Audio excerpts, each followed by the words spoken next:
Hello children, how are you? I hope you all are doing good. Children, now we will read lesson The Shoemaker. This extract is from Charles Dickens' A Tale of Two Cities, a historical novel set in London and Paris at the time of the French Revolution. Dr.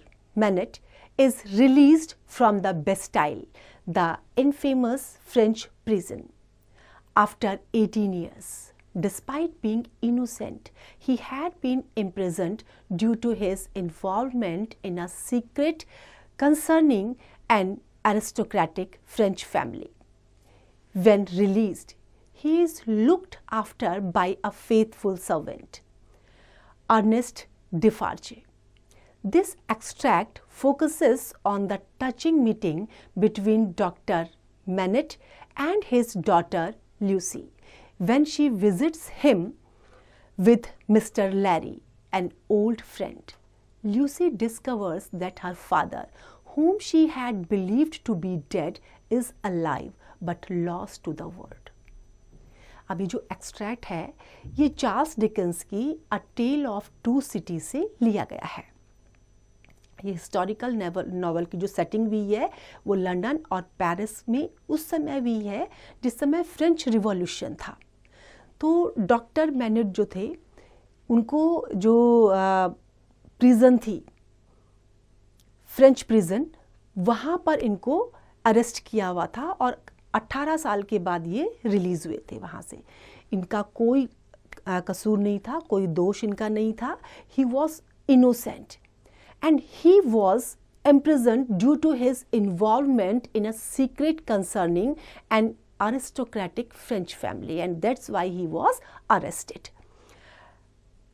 The touching story is of the meeting point where his daughter meets him, and earlier she knew that his father was no more, but he was alive that moment when she meets him. He was lost to the world, but still he was alive when she meets him. Now come to the story. A broad ray of light fell into the garret and showed the workman with an unfinished shoe upon his lap, pausing in his labor. His few common tools and various scraps of leathers were at his feet and on his bench.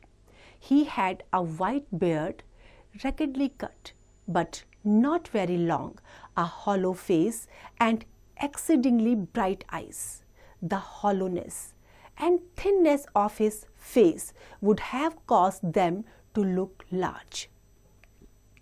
Under his yet dark eyebrow and his confused white hair, though they had really been otherwise, but they were naturally large and looked unnaturally so. His yellow rags of shirt, yellow rags means rags होते हैं फटे पुराने, lay open at the throat and showed his body to be withered and worn. Withered means मुरझाया हुआ होना. He and his old canvas frock and his loose stockings and all his poor tatters of clothes had, in a long seclusion from direct light and air, faded down to such a dull uniformity of parchment yellow that it would have been too hard say which was which. जब Garrett के ऊपर broad light गिरी तो उसमें जो workman जो वहाँ पे काम कर रहे थे उनकी लैप में एक अनफिनिश्ड शू उनको दिखाई दिया और साथ में बहुत से जो उनकी चीज़ें, जैसे जब शू मेकर क्या होता है उसके पास बहुत सा सामान होता है, लेदर उसका होता है, जो और भी टूल्स होते हैं, तो वो सारे उनके आसपास वहीं पर गिरे हुए थे। अब जो उनका अपीयरेंस था, देखिए कैसे उनका कैसा अपीयरेंस था। वाइट बियर्ड थी उनकी और मतलब बहुत अजीब तरीके से वो कटी हुई थी। बहुत लंबी नहीं थी, लेकिन कटी हुई भी वो ठीक से नहीं थी.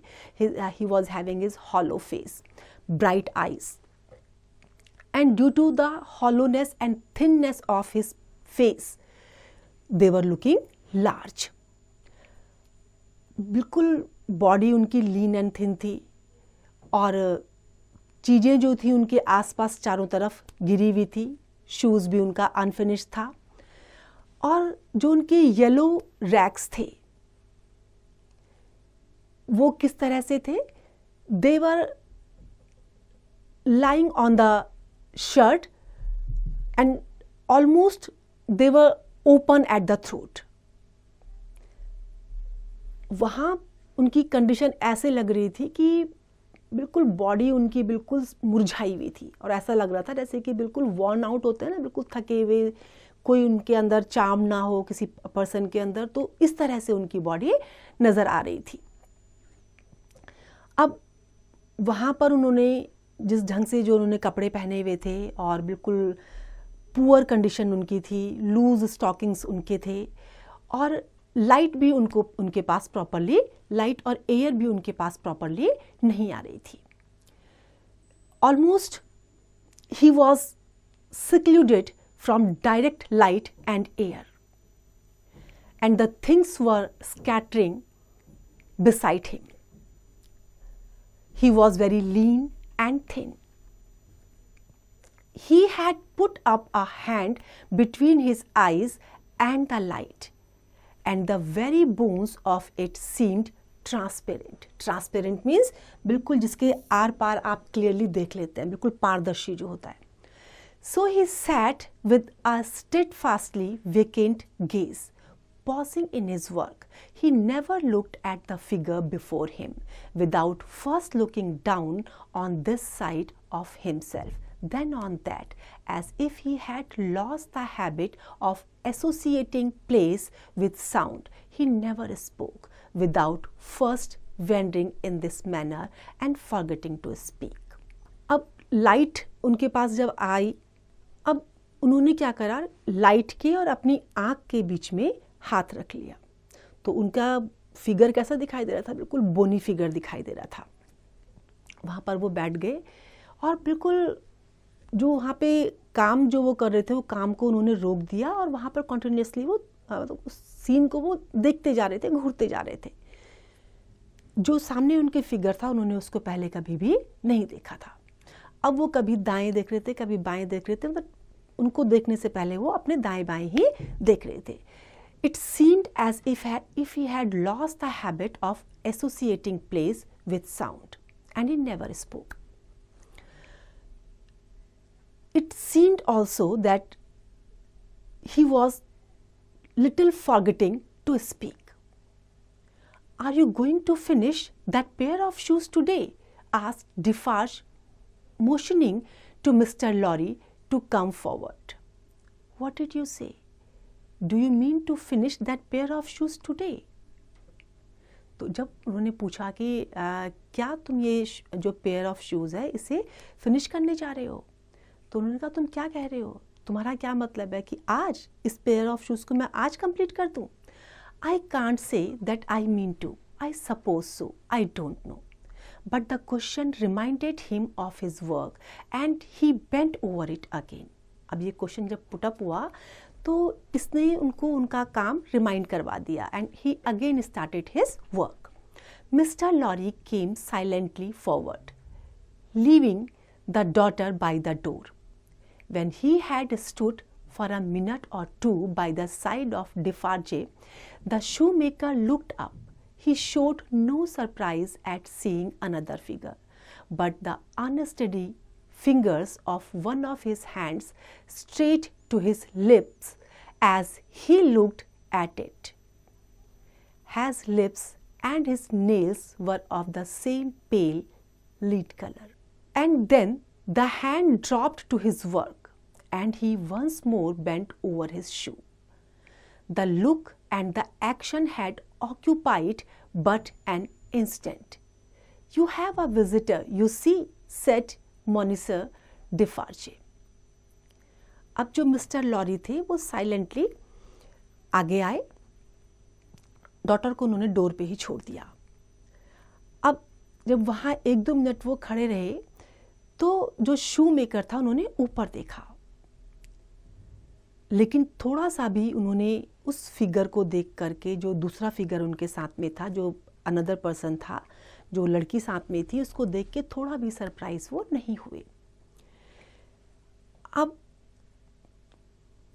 जब उन्होंने देखा, सरप्राइज वो नहीं हुए, but his unsteady fingers, one of his hands straight to his lips as he looked at it, and then soon the hand dropped to his work, और दोबारा से जो है वो अपने काम को करने के लिए झुक गए नीचे। अब जो मॉनिटर डिफार्जे उनके साथ में थे, उन्होंने उनको बोला कि you have a visitor, you see, visitor है साथ में, देखा तुमने कौन है वो? What did you say? Here is a visitor. The shoemaker looked up as before, but without removing a hand from his work. अपने हाथ को उन्होंने अपने काम से हटाया नहीं, काम कंटिन्यू था, लेकिन ऊपर देखा। Come, said Defarge. Here is Monitor. Monitor mister के लिए यूज किया गया है। Who knows a well-made shoe when he sees one? Show him that shoe you are working at. Take it, Monitor. Mr. Lorry took it in his hand. अब वो shoes दिखाने के लिए उन्होंने उसको अपने हाथ में ले लिया। मिस्टर लॉरी ने अपने हाथ में ले लिया। Tell Monitor what kind of shoe it is and the maker's name.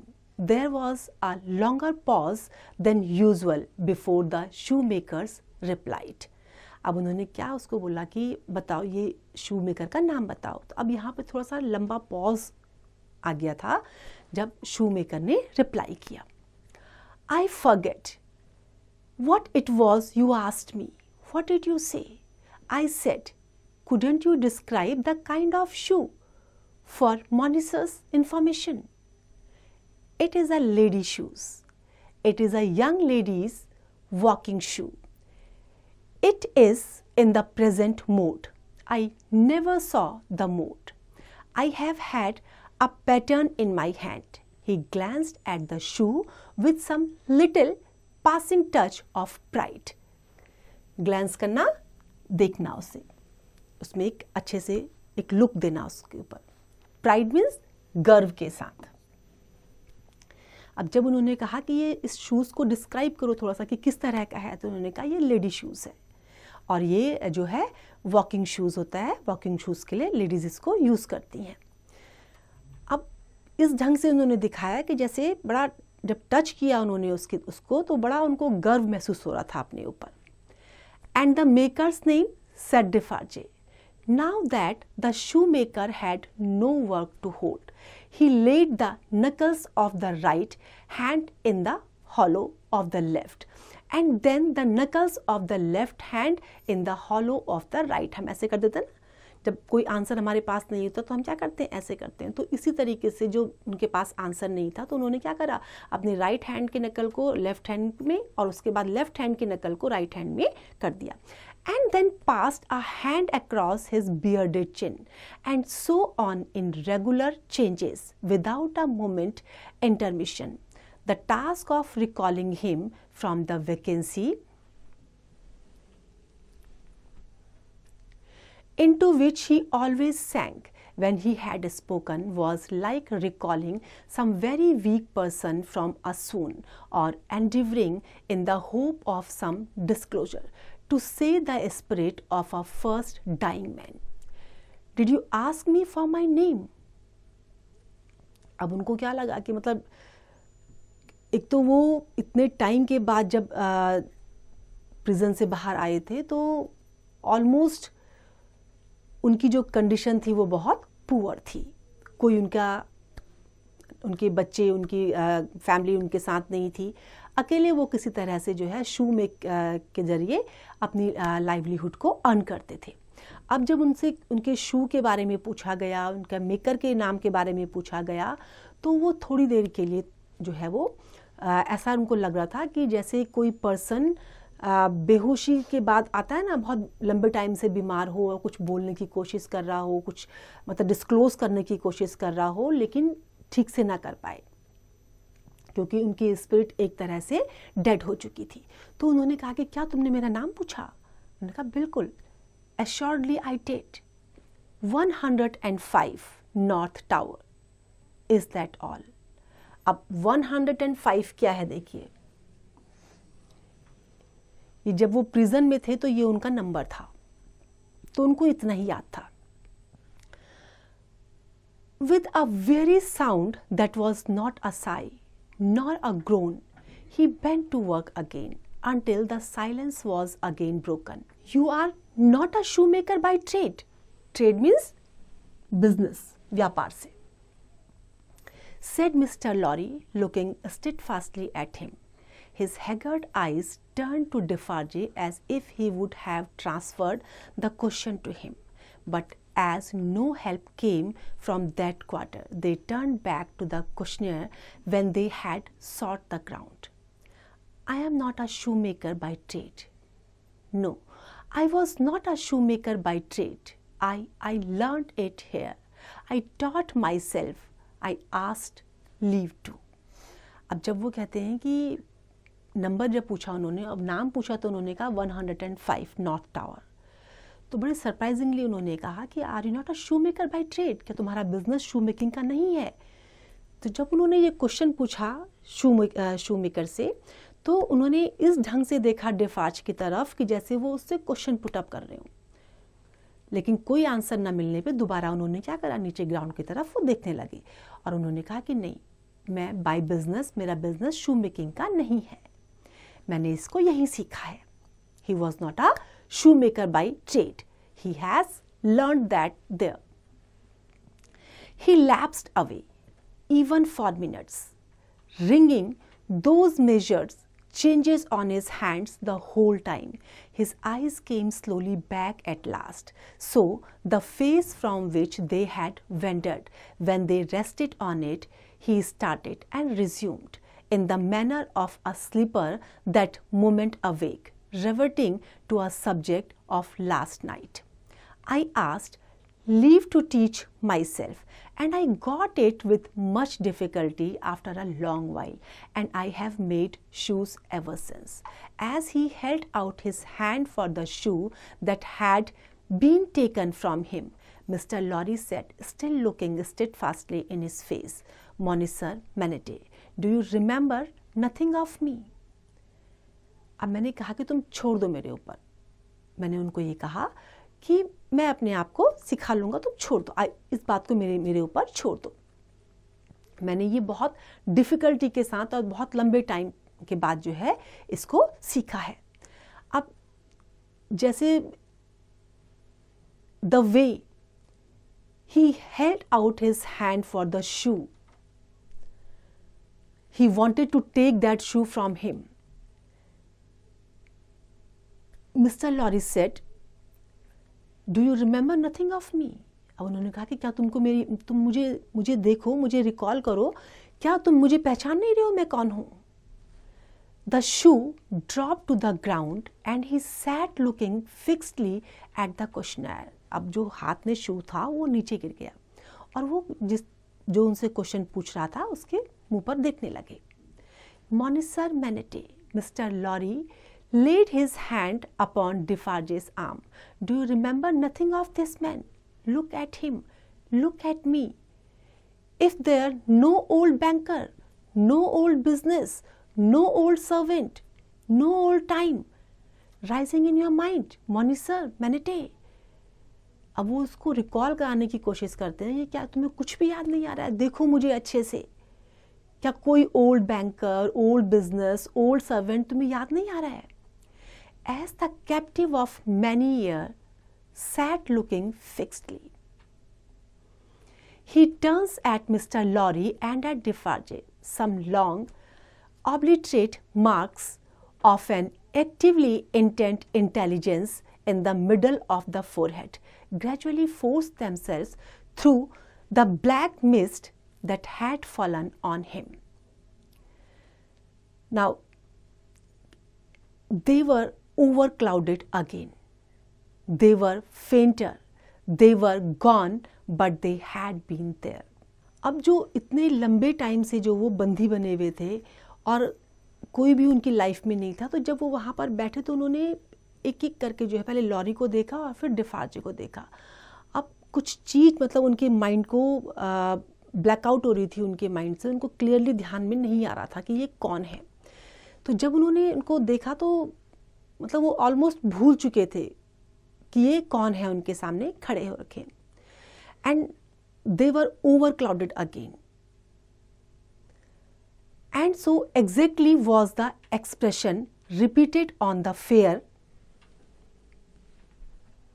young face of Lucy, who had crept along the wall to a point where she could see him. Same case जो है Lucy के साथ भी था. वही expression उनके daughter के face में थे. लूसी कौन थी? उनकी daughter. She now stood looking at him with hands which at first had been only raised in frightened compassion, if not even to keep him off and shut out the sight of him, but which were now extending towards him, trembling with eagerness. Trembling means kampna. To hold the spectral face and love it back to life and hope. So exactly was the expression repeated, though in stronger characters, on her fair young face, that it looked as though it had passed like a moving light from him to her. अब यहाँ पर जब same उनकी daughter ने भी जो है उसमें देखा तो उसके हाथ कांप रहे थे, क्योंकि जब वो उनको देख रही थी बहुत लंबे टाइम के बाद वो अपने पापा को देख रही थी, तो उसके भी जो एक्सप्रेशंस थे, जो फीलिंग्स थी, वो भी सेम जैसे उसके फादर की थी उसी तरह से थी. वो दोबारा से जो है अपने फादर को अपने जो है अपने हाथों में जो है लेना चाहती थी और उनके जो फेस है उनको डीपली वो लव करना चाहती थी. वो चाहती थी कि वो दोबारा से उनको लाइफ में लेकर के आए, लेकिन सेम एक्सप्रेशन उसके भी फेस में उस समय आ रहे थे जब वो अपने फादर से मिल रही थी. Darkness had fallen on him in its place. He looked at the two less and less attentively, and his eyes in gloomy abstraction sought the ground and looked about him in the old way. Finally, with a deep long sigh, he took the shoe up and resumed his work. अब अंधेरा वहाँ पे हो गया था. दोनों एक दूसरे को जो है अब इतना अटेंटिवली भी वो नहीं देख रहे थे. फाइनली उन्होंने क्या किया, एक लंबी सांस भरी और उसके बाद दोबारा से अपना काम करना शुरू कर दिया. Have you recognized him, Moniser? asked Defarge in a whisper. Yes, for a moment. Whisper करना, बहुत धीमी आवाज में बोलना. Yes, for a moment. At first I thought it quite hopeless, but I have unquestionably seen for a single moment the face that I once knew so well. Hush, let's draw further back. Hush. She had moved from the wall of the garret, very near to the bench on which he sat. There was something awful in the unconsciousness of the figure that could have put out its hand and touched him as he stooped over his labor. अब जब उन्होंने पूछा डिफार्जे ने धीमी आवाज में कि क्या तुमने उसको पहचाना कौन है, तो उनका थोड़ी देर के लिए मुझे लगा था. At first he thought that it was quite hopeless. And मतलब दोनों एक दूसरे पर जैसे कुछ पूछना चाहते हैं, इस तरह से वो एक दूसरे को देख रहे थे, लेकिन दोबारा जो है कुछ नज़र उनको नहीं आया, कुछ याद उनको नहीं आया, तो फिर वो अपने काम में बिजी हो गए. फिर अब जो है वो वॉल पे खड़ी थी, पहले वो वॉल से अपने फादर को ऑब्जर्व कर रही थी, फिर वो गैरेट के पास तक आ गई, बहुत पास वहाँ पर पहुँच गई. अब वहाँ पे she found there was something awful in his unconsciousness. अब वो जो अनकॉन्शियसनेस उसको लग रहा था, वो किस चीज़ के लिए लग रहा था कि जो फिगर जिनका वो हाथ पकड़ना चाह रही थी, फिगर कौन? अपने फादर के लिए उनका हाथ पकड़ना वो चाह रही थी, उनको टच करना चाह रही थी, लेकिन वो किस में बिजी थे? वो अपने काम में बिजी थे. Not a word was spoken, not a sound was made. She stood like a spirit beside him and he bent over his work. एक स्पिरिट की तरह से वो उनके बगल में खड़ी थी और वो अपने काम में बिजी थे. It happened at length that he had occasion to change the instrument in his hand for his shoemaker's knife. It lay on that side of him which was not the side on which she stood. He had taken it up and was stooping to work again when his eyes caught the skirt of her dress. He raised his eyes and saw her face. The two spectators started forward. Spectators, दर्शक. वो दो कौन थे? Father and daughter. But she stayed them with a motion of her hand. She had no fear of his striking at her with the knife, though they had. He started at her with a fearful look, and after a while his lips began to form some words, though no sound proceeded from them. अब जब वो अपने काम में busy थे तो उनको अब जो है अपना इंस्ट्रूमेंट चाहिए था अपने शू को ठीक करने के लिए. तो जब उन्होंने अपने इंस्ट्रूमेंट को वो उठाने लगे and as soon as he took his instrument, just then he saw the skirt of her dress. और जब उन्होंने वो देखा तो उन्होंने अपनी आंखें नजरें पर उठाई, दोनों आगे बढ़े. अब वो कुछ बोलना चाहती थी, लेकिन क्या हुआ? दोनों में से कोई भी कुछ भी नहीं बोल पाया. तो इतने लंबे टाइम के बाद दोनों एक दूसरे को, बेटी ने तो पहचान लिया था लेकिन फादर ने नहीं पहचाना, और वो जो है दोनों एक दूसरे से बात भी नहीं कर पाए. I hope this story is clear to you now.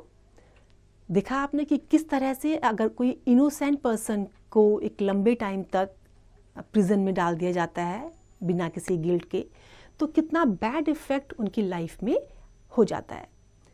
पूरी लाइफ उनकी स्पॉइल हो गई. Now word meaning. Garret, attic. Though they had been really otherwise, even if they had not been large. Seclusion, here being away from.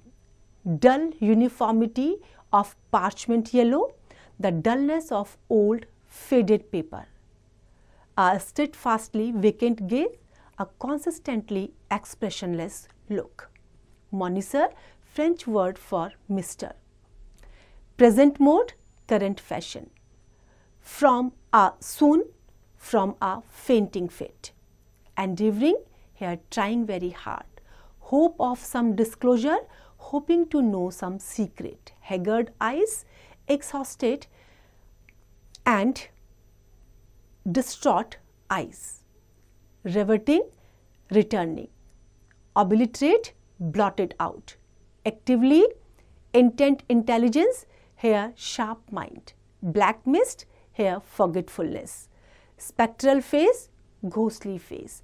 In gloomy abstraction, sought the ground, looked down in a sad, distracted manner.